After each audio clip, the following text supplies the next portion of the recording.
Okay, so these are going to be your rules for process redesign of the Lean Quad. And you're going to make a team decision in how to do this. First is, and this is what's important in value stream mapping, this is what's important in simulation, this is what's important in real life. It's not what to do, it's what to do first. None of us have unlimited resources. We don't have unlimited time, money, or people. So, we're going to give you a budget, $16,000. That is your budget. And we're going to give you costs for all the things, all the fundamentals that you can improve, the basic ideas that you've already kind of worked on, and give you a cost for those. And then that will be your budget. You can't spend more than that. I'll also add that if you don't spend all of it, you don't get to throw that into your profits. So there's a capital budget, there's an operating budget, so you don't get to mix the two. So spend it. Don't try to save it. We're going to give you 12 improvement options, and I'll walk through those so you understand each one of them. Some things you can't do. No building ahead, so we can't kind of, I'm going to build sub-assemblies and then just modularize it, or I can't build a bunch of stuff in advance. So no building ahead. It'll still be, we'll start, we'll do the 18 minutes. We can't change the customer order frequency, so that's outside our control. So every 45 seconds, customer's going to order. The order's going to be open for 45 seconds. That order will close, the next one will open. That's customer's not going to change. Let's see, build sequence. The customer sequence is going to be what it is based on the die. Unless you do, and I'll come back to this, unless you do a pull system, you're still going to use a schedule. Now, you can handwrite, do everything we said before, which you didn't have time to do last time because you were busy running around, but you can still modify the schedule. We can still be working off of a build sequence schedule unless you choose the pull system. No elimination or addition of roles. So if you decide, oh, we're going to cut out the material handler, continuous improvement, we get to save X number of dollars. You have a we're not using this to downsize. You have a 6-person team. That's what you have. And we aren't going to let you also just kind of throw roles together. Now, there are some options of what you can do around the work loading, which I'll walk through. We can't just throw people together and combine the roles. You may have some what I'll call freebie changes, so things that aren't going to be in the budget that you might want to do. So if it's not on the list, you can ask. So if you want to switch roles, like, hey, maybe I'm a better part snapper than you are, you want to switch roles, that's free. So if you think there's something that you think should be free, that please ask. I've already talked about the production schedules. Similar responsibility sequence, so we're still going to have the 3 assembly roles, chassis, body, trim. There'll be some opportunities to change within that, but that basic sequence will remain.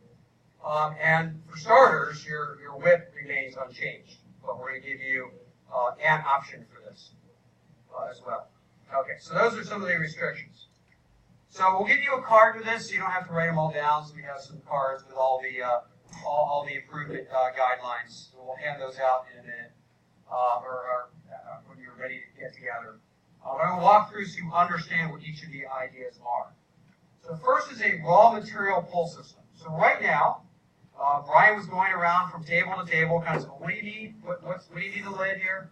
And there's a lot of verbal communication or guessing or remembering or whatever that might be. This is essentially a visual pull system. So you're going to get this card, a card that looks like this on the lid. So when you come around, you know that 1 unit for a sport, this is a body station example, body. So you're going to get 1 black brick, 1 black flat, 1 red flat, 2 blown flats, a windshield, a steering wheel, and a roll bar. And that's 1 unit's worth of parts. So that'll be a visual guide to show you what 1 unit's worth looks like. And that costs $10,000.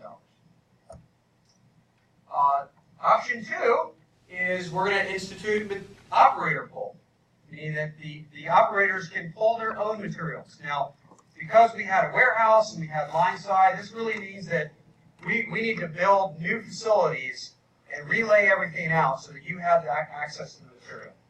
So in real life, this would be relaying out the entire process. In our process, it's going to mean turning the box around. So instead of pulling parts off the lid, you're really going to get to pull parts right out of the bins. So the material handler really will have no function as it applies to supplying parts, and essentially you'll only buy what you pull out of the bins. So the operators will get to pull right out of the bins. That costs $30,000 though. Okay, keep in mind that's half your budget. Number 3 is a pull system. This will cost you $20,000. This is the only case you won't be working from a production schedule, and here's how it works. Right now, in your current process, you have your work in process at your customer, your immediate customer side. Right? So chassis delivers to body, body delivers to trim, trim delivers to inspect and ship. For a pull system, same whip, but we're going to shift it back one position. So it's the same whip, it'll just be back one position. So what will happen? There'll be finished sports and utilities after trim, but at trim. Finished bodies at but after body, and finished chassis at but after chassis. So the same working process, but after, at the finished state of your own process. Does that mean the customer, when the process starts, and in the first 45 seconds, the customer already has the order fulfilled for the first one? No, but I'll explain how it'll actually work, how it'll play out. So order number 1, I roll the die. It says sport. Inspect and ship will go to trim and get a finished, already finished, so it still is in a finished state. They will go and get a finished sport, and they will bring it back and sell it. Now I have an empty square sitting there at trim. It says an empty sport square. Okay, so I go back to body, I pick up a sport, and I come back and I start to build it, and I replace it in the empty square. And body has an empty square. So they go back to chassis, get an empty sport, get a sport, bring it back, build it up, put it in the empty sport. So wait, I was explaining too much. So inspect and ship does that. Trim goes back to body, picks up the part, brings it back, and replaces their empty box. Body then goes back to chassis, picks it up, builds it up, and delivers it to their empty box. And then chassis sees the empty box, and so they build a chassis and replace it in the empty box. So you should always, but never have more or less. We may have a little bit less, but only for a period of time. You'll always have 2, 2, and 2 work in process. Never have more. Only have less if you're building up or you're waiting. Now, keep in mind, this doesn't eliminate changeovers. So if you built, if your inspect and ship pull the sport and next they pull the utility, you will have a changeover between those two. So it doesn't do anything to change the changeovers. It just changes how you manage your production schedule. So we still have 30 second delay. So you still have the delay. That'll be another one. We'll get to that improvement. But if your customer ordered sport utility, sport utility, sport utility, sport utility, sport utility, you will have a lot of changeovers. But you will always be working on what the customer wants. So, and that is, in real life, that's the same thing. You implement pull, but you still have changeovers unless you work on that as a variable. So this is just how this just replaces the production schedule. So all this does is replace this schedule with customer demand pull. That's all it does. I'll say the other thing that it does is it adds walk time to inspect and ship and eliminates it from chassis. That's another thing that comes along with that. Option 4, reduce downtime. So right now, for 2 of your workstations, if you roll a 1 or a 2, you are down. If you, by investing in preventive maintenance and maybe better equipment and things like that, we're going to cut the probability of downtime in half. So instead of rolling a 1 or 2, it's just on the roll of a 1. So your frequency of being down will be half, and that's 10,000 per operation. So if you want to apply it to chassis, it's 10,000. If you want to apply it to body, that's another 10,000. Option 5, 0 downtime. Well, we can always buy redundant equipment. At the very least, there's a way to get to 0 downtime. We can buy redundant equipment, make sure we always have something running there. That's 30,000 per operation. So 10,000 to cut it in half, or 30,000 to eliminate it altogether. So again, 30,000, you can eliminate all your downtime per operation. 30,000 in body, 30,000 in chassis. Option 6, reduce the duration of downtime. So the other two were about the frequency, this is about the duration. So instead of being down for 15 seconds, you would be down for 7.5. Instead of being down for 30 seconds, you'd be down for 15 seconds. So you still might be down the same frequency, but once you go down, you're down for less time. And we'll essentially just give you new timers to replace the timers you have currently. That's 20,000 per operation. So you want to cut it in half at body, it's 20,000. You want to cut it in half at chassis body. Each would be 20,000. Option 7, cut changeovers. So we're going to invest in changeover reduction. We're going to do a workshop. We're going to improve the process. So this cuts your changeover time in half. That's 20,000 per operation. So you want to change it from 15 seconds, it'll be 7.5. If it's 30 seconds now, it'll be 15 seconds. We're going to cut the duration of changeover time in half, 20,000 per operation. Number 8, rebalance the line. So we know that body has extra work. They have more parts to put on than chassis and trim. So we've done the time study, and we have work instructions that have been designed by our industrial engineering team that say that if you move we're going to balance the workload between the 3 workstations by moving the big engine block from body to chassis. So that block is going to move forward. And we're going to move the roll bar from body, actually it says to body, but to trim. So we're going to move the roll bar from body to trim. So trim gets an extra part, chassis gets an extra part, body gets 2 less parts. So if you choose that, it's 20,000 for the rebalance.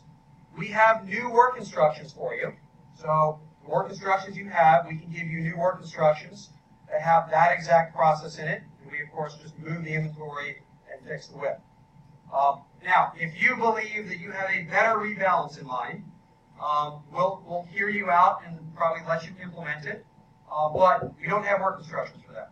So keep that in mind. You're kind of be flying blind if you make any changes beyond that. So that's 20,000 for rebalancing. Equipment moves. So you obviously identify that you have distances, which makes communication harder, adds walk time. So if you want to move any one operation, it costs $20,000. Now, keep that. If you kept one operation where it was, you could move.